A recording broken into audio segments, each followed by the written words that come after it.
Custo de vida, emprego e desemprego, cesta básica, tarifas públicas, salário mínimo. Agora, na Brasil Atual, a análise do DIEESE. E nós vamos fazer contato agora com o diretor técnico do DIEESE, Fausto Augusto Júnior. Bom dia, Fausto. Bom dia, Glauco. Bom dia a todos.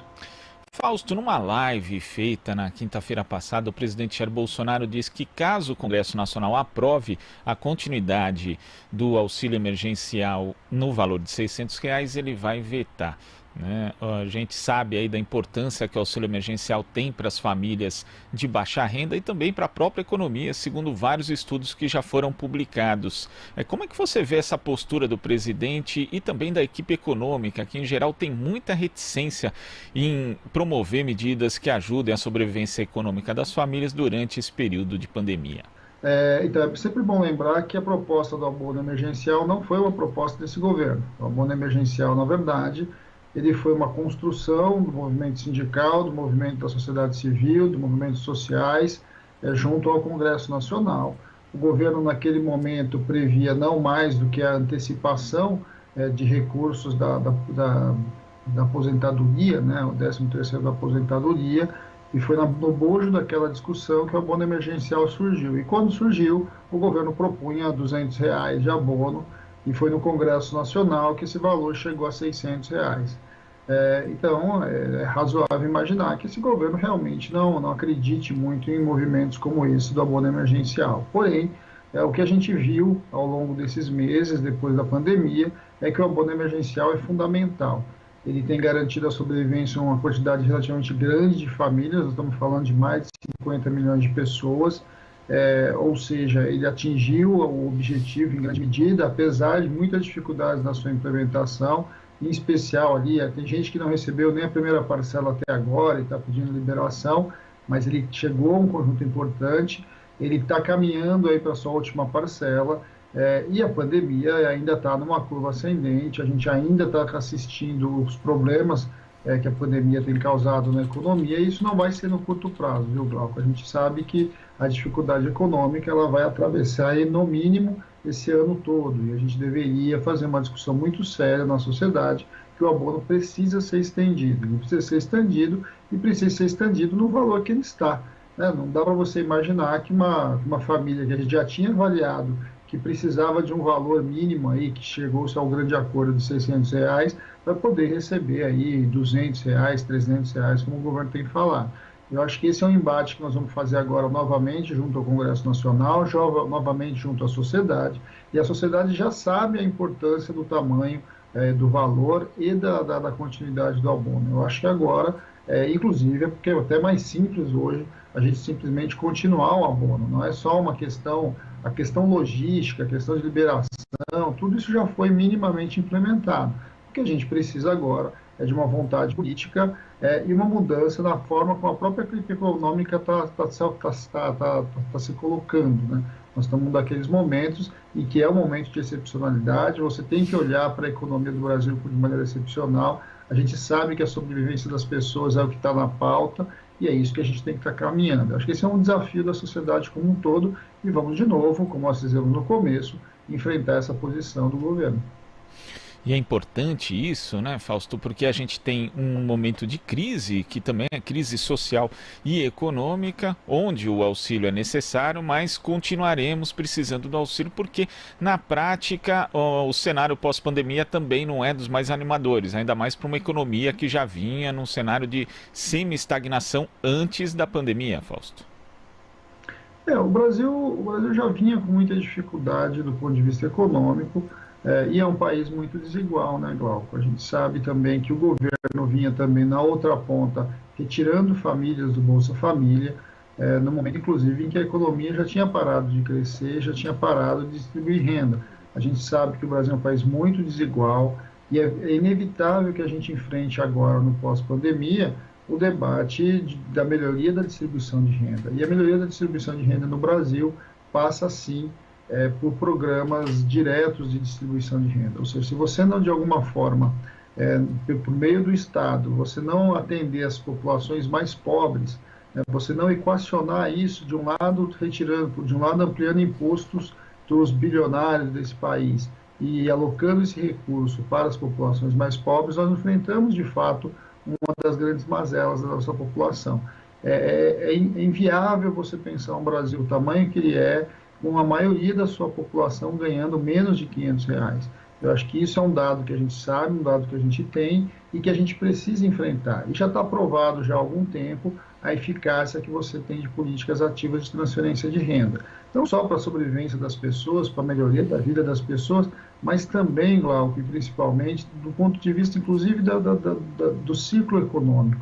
Quando esse recurso chega, ele chega nos lugares mais pobres, ele chega nas regiões com mais dificuldade econômica, e esse recurso ele vai dinamizando aquela economia. Ou seja, esses R$ 600, na verdade, ao longo do processo, ele vai se transformando em muito mais na economia local, e vai, inclusive, ampliando a sua atuação, o seu alcance. Eu acho que a gente precisa pensar que a distribuição de renda do Brasil não é só uma questão de caridade, uma questão de vontade, ela é uma questão de necessidade das pessoas e da economia desse país. E compreender isso vai ajudar não só a gente melhorar esse processo, mas também e principalmente da sustentabilidade. Nós precisamos pensar que o que a gente está assistindo, o desafio do abono emergencial, na verdade, é a grande discussão da renda básica de cidadania que a gente vem fazendo há muitos anos e vem cobrando do Estado brasileiro uma postura ativa nas nossas proposições de transferência de renda.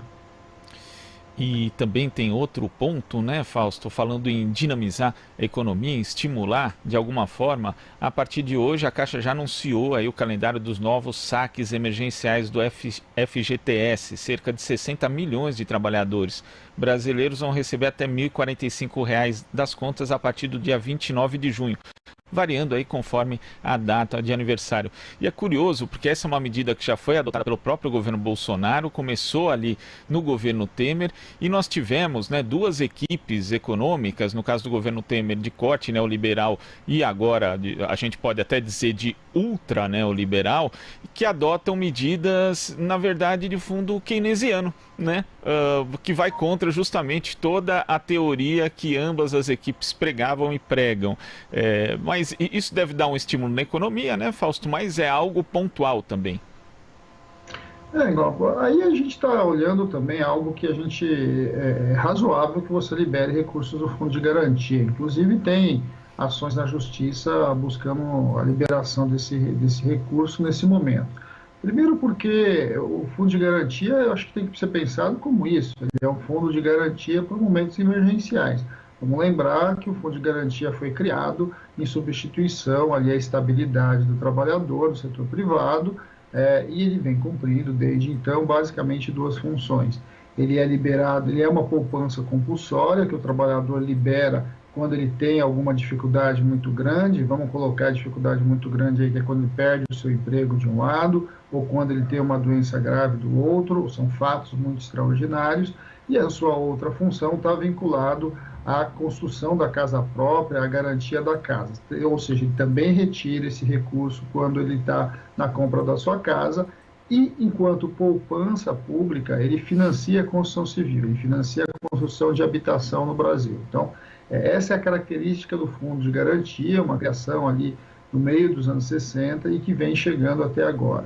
Como poupança, então, como poupança de emergência, é razoável você imaginar que esse recurso seja mesmo liberado. Eu acho que é importante que esse recurso seja liberado, seja colocado à disposição de quem está com dificuldade, em especial aí, Glauco, vamos olhar para quem vai receber esse dinheiro agora. Muito provavelmente quem vai receber esse dinheiro vão ser trabalhadores que estão aí com redução de jornada, com redução de salário, até porque os trabalhadores que foram demitidos já, essa quantidade grande de trabalhadores que foram demitidos e que estão sendo demitidos, na sua grande maioria já retiraram esse fundo de garantia. Então nós estamos falando de um conjunto de trabalhadores que, bem ou mal, têm conseguido sobreviver no mercado formal. Então vamos olhar, inclusive, esse tamanho de recursos que vão sair da Caixa, porque, na verdade, nós temos ali em torno de 30 e poucos milhões de trabalhadores formais no Brasil.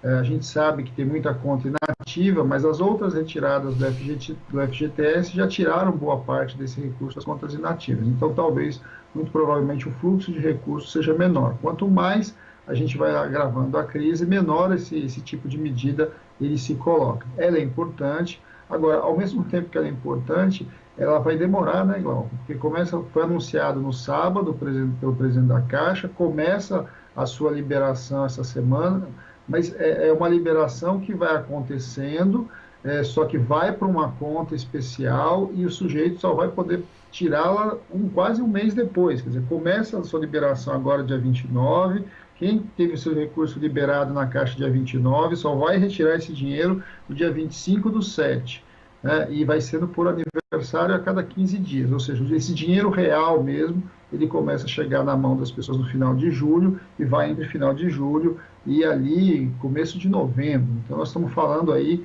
que é uma quantidade importante de recursos para ser tirada, mas ela vai saindo aos pouquinhos ao longo do ano, né, ao longo até o final do ano. É importante, qualquer recurso liberado para a economia é importante, mas muito aquém da necessidade. Tanto da quantidade do seu valor, nós estamos falando do valor do salário mínimo, quanto inclusive da dificuldade que a gente sabe que as pessoas estão tendo com relação à sua renda. É preciso trabalhar políticas ativas, a gente deve ter a votação essa semana da medida provisória 936, essa é uma medida que apareceu lá já em abril, e a gente tem que voltar a discutir com mais tranquilidade essa medida. Muito provavelmente essa medida vai ser votada em breve, porque é a medida 946, então a gente vai vendo também como é que o Congresso Nacional vai se posicionar a partir dessa liberação. Tá certo, Fausto. Muito obrigado pela sua participação aqui no Jornal Brasil Atual e até a próxima. Até a próxima, Glauco. Bom dia a todos. Bom dia. Conversamos aqui com o diretor técnico do DIEESE, Fausto Augusto Júnior.